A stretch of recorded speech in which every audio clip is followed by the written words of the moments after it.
These days, there's a lot of fuss going around about changing rooms at public pools and gyms, who can go, who shouldn't, who is or isn't allowed. Now, don't worry, I'm not about to spin a political take or dive into that debate. I just bring it up so you understand why I always chuckle when that topic comes up. Because it reminds me of something that happened to me in a dressing room where all the usual rules, norms, and expectations just flew right out the window. And honestly, at the time, I found it pretty damn frightening, so I want to share that story. I've been hitting the pool religiously 3 times a week since the pandemic started, trying to get back into shape, and it's actually working. I was feeling pretty proud, sticking to my workout routines. My diet was going decent, all that good stuff. But I should mention, I'm a woman, so this all went down in the women's changing room at the gym/pool complex I'm still a member of. Me and a few friends were in there getting ready for a swim, starting to get to know each other better from seeing each other around during workouts. We'd even started timing our swims and workouts so we could spot and pace each other. There were 4 of us that day, plus an older woman I'd never seen before.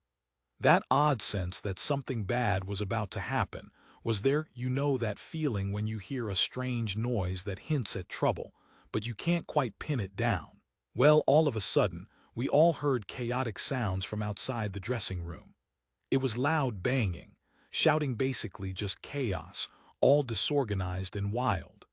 We froze mid-change, eyes wide, and I immediately looked down the hallway that curved around the corner from the dressing room. I think everyone else looked that way too, because out of nowhere, a guy burst into the women's changing area. And I'll never forget what I saw. The guy was dressed in filthy little blue shorts, way too short, almost comically so. He wore a stained, white sleeveless t-shirt, and his whole appearance was disgusting dirty hair that looked ripped out in chunks, wild and unkempt. His skin was blotchy and flaky with cuts and bruises everywhere. His eyes were utterly wild. I don't need to describe every detail, but it was pretty clear this guy was seriously messed up in some fundamental way. His mouth was cracked open with foam around the corners, and he looked absolutely insane. What made it even worse, I'll never forget, was that he was holding a giant, rusted-looking machete. It didn't seem very sharp, but it was wicked-looking and infected with who knows what, possibly tetanus. The whole thing was a nightmare, especially since we were trying to change into our swimsuits, and out of nowhere he just stops for a second when he sees us. Then he lets out this horrifying grunt, almost a scream, a guttural beast-like roar, and I swear the machete wobbled in his sweaty grip. Before I knew it, he started charging straight at me. Now, I like to think I was brave, maybe even heroic, but honestly, I screamed my head off and threw myself back against the lockers. He barreled through the room, followed immediately by a group of cop officers yelling at him to freeze, to stop. I didn't have much time to think, let alone react.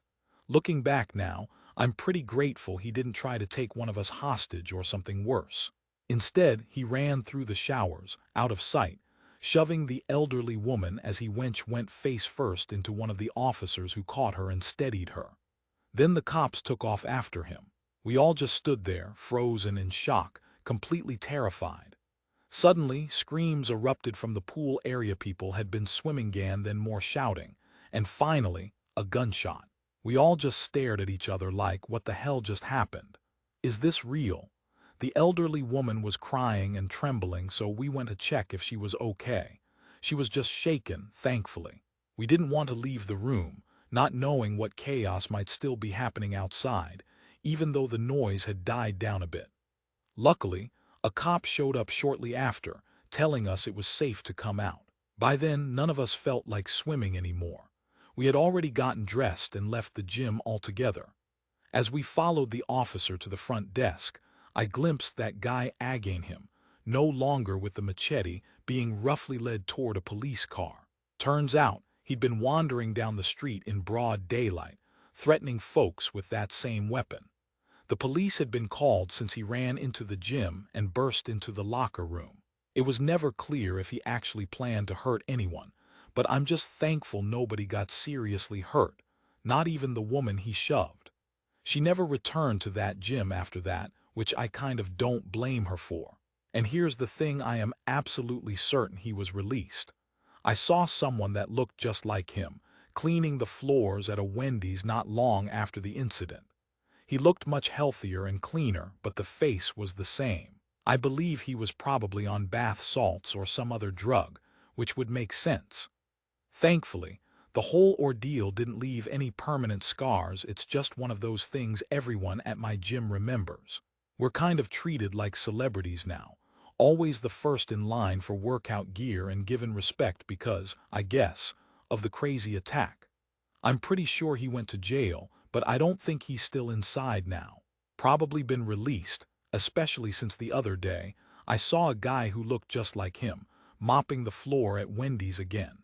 It's funny I'm older than most folks listening, I guess. I was 61 when I told this story, but back then I was just 12, and Clarky was only 11.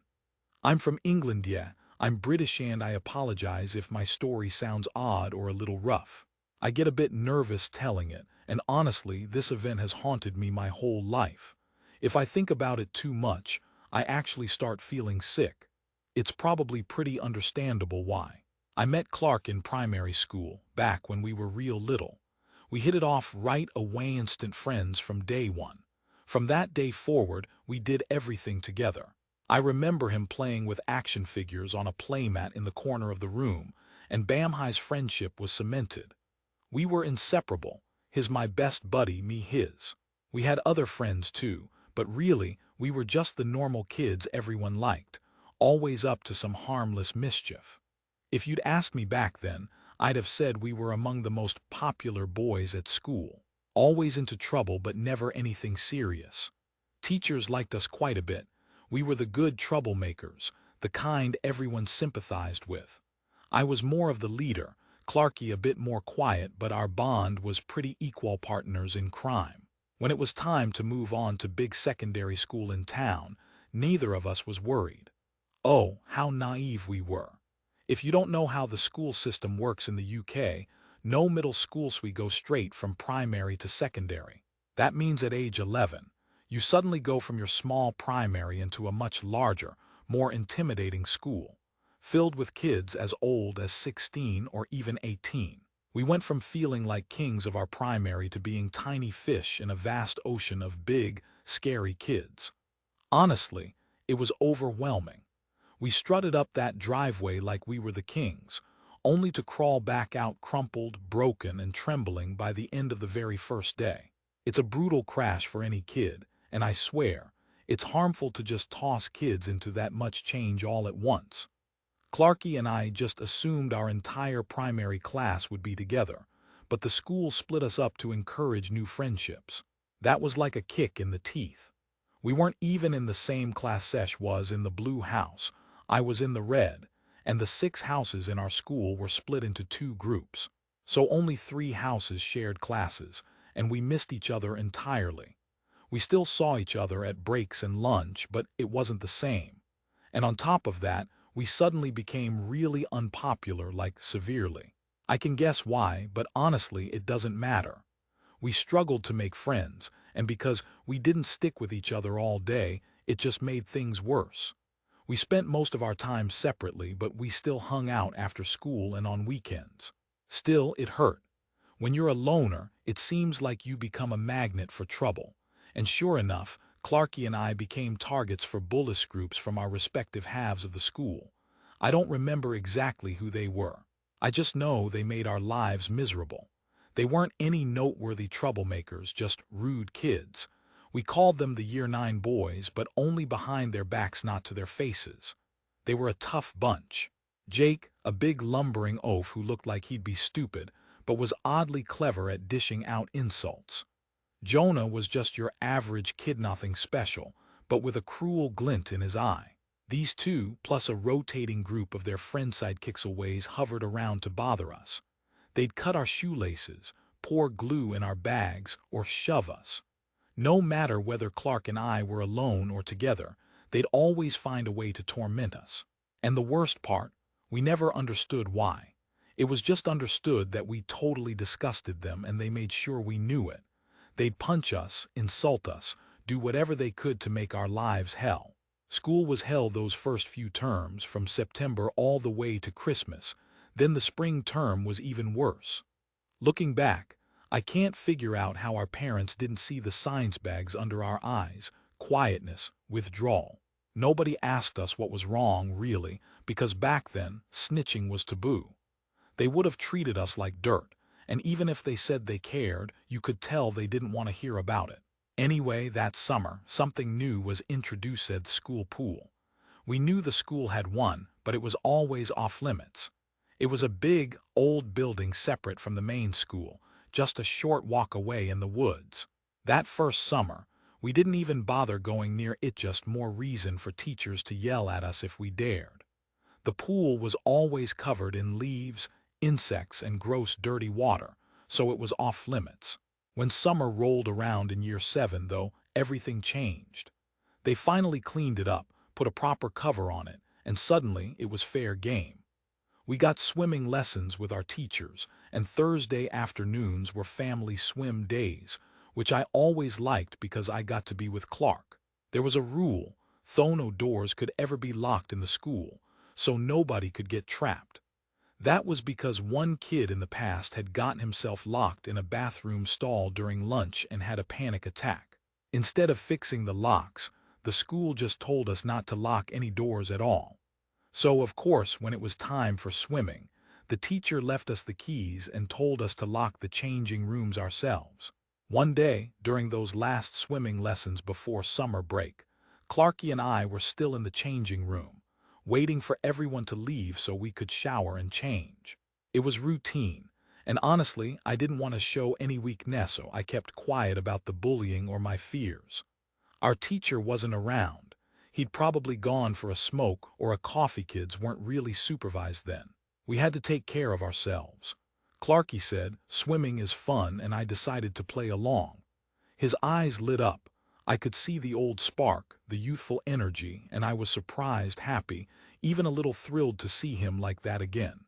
That's why I just ran back into the pool area and jumped in without a second thought, not thinking about what trouble we might get into for playing alone in an unsupervised pool. Back then, the danger wasn't drilled into us enough. We stayed away from the deep end, kept out of trouble, and just played in the water. But then I saw Jonah and Jake walking in from the changing rooms. They were dressed in full school uniforms, shoes on, acting way too confident.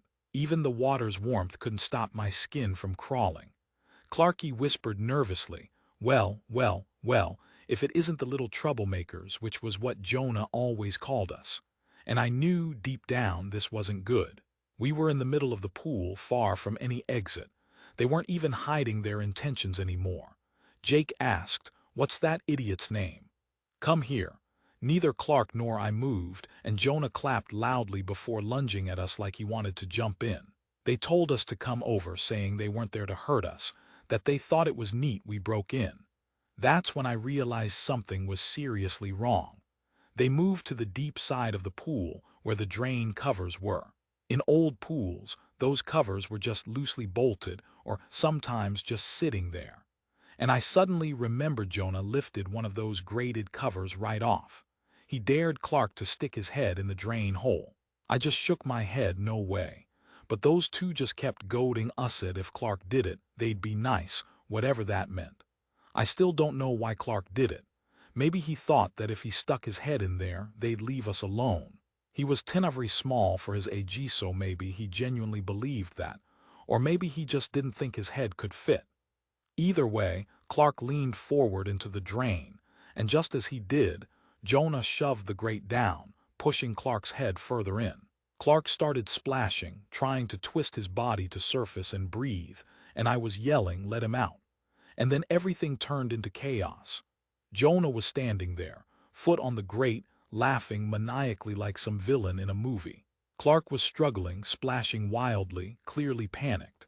I swear I saw and heard the worst thing: crackling, a sickening sound like breaking bone.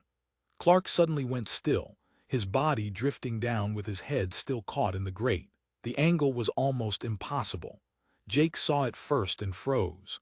Jonah suddenly went white, shock hitting him hard, and he started trembling, staring at me, voice trembling as he begged, "Please don't tell anyone." Then he and Jake ran off. I jerked the grate off, pulling Clark free, but it was too late. His neck had snapped the way he was trying to get free. He must have broken his own neck.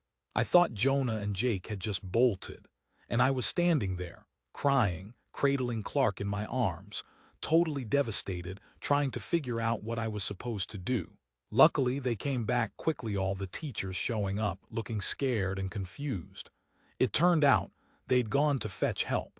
It was obvious the teachers knew something was wrong. They saw Clark, saw the state he was in. I hadn't told them the truth about Jonah standing on the drain, about him pushing Clark's head in there. Instead, I told the story that we had all been messing around, and Clark had just dared to stick his head in the drain and got hurt. Maybe it was the wrong choice, but I honestly believed Jonah looked remorseful afterward. I thought maybe, if I told the truth, it'd ruin his life, and I couldn't bear to do that. In the end, nobody really believed me. They just saw three of us, me, Jonah, Jake, and thought we'd all contributed to Clark's death. His parents never looked at me the same. My own parents kept their distance, but I never really told anyone how he died. I still miss him, my best friend. He didn't deserve what happened. I have no idea what happened to Jonah or Jake after that. I never looked for them. I just hoped their lives turned out okay. I just pray Jonah's remorse was real, and that maybe Clark would have approved of me staying quiet to protect him. And that's the story I've carried with me all these years. It's haunted me, and I'm still afraid to think about it too long because it makes me sick. Still, I wanted to tell someone, and now you know.